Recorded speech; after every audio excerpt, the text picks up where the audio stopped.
സഹകരണത്തിന്റെ പുതിയ അധ്യായം തുറന്ന് ഇന്ത്യയും ഒമാനും സമഗ്ര സാമ്പത്തിക പങ്കാളിത്ത കരാറിലാണ് ഒപ്പുവെച്ചിരിക്കുന്നത്.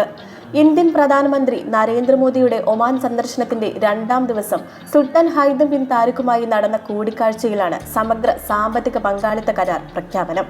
ഇരു രാജ്യങ്ങളും തമ്മിലെ സാമ്പത്തിക വാണിജ്യ സഹകരണത്തിലെ ചരിത്ര സന്ദർഭമായാണ് ഇതിനെ വിശേഷിപ്പിക്കുന്നത്.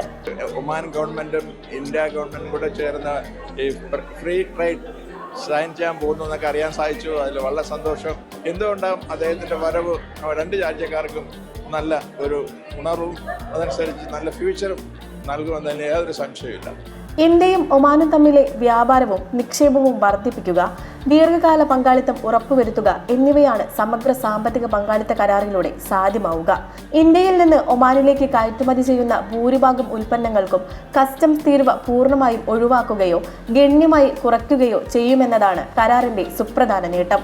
സേവന മേഖലയിലെ വ്യാപാരം എളുപ്പമാക്കാനും ഇരു രാജ്യങ്ങളും നിക്ഷേപം ആകർഷിക്കാനും കരാർ വഴിവെക്കും. 2 പതിറ്റാണ്ടിനു ശേഷമാണ് ഒമാൻ ഏതെങ്കിലും രാജ്യവുമായി സ്വതന്ത്ര വ്യാപാര കരാർ ഒപ്പിടുന്നത് എന്ന പ്രത്യേകതയുമുണ്ട്.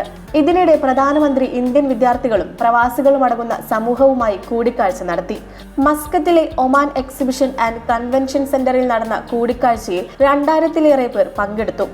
ഇവിടെ ഇഷ്ടം പോലെ മലയാളികളുണ്ടെന്നാണ് ഞാൻ മനസ്സിലാക്കുന്നതെന്ന് പറഞ്ഞായിരുന്നു ഹിന്ദിയിൽ മോദി പ്രസംഗം ആരംഭിച്ചത്.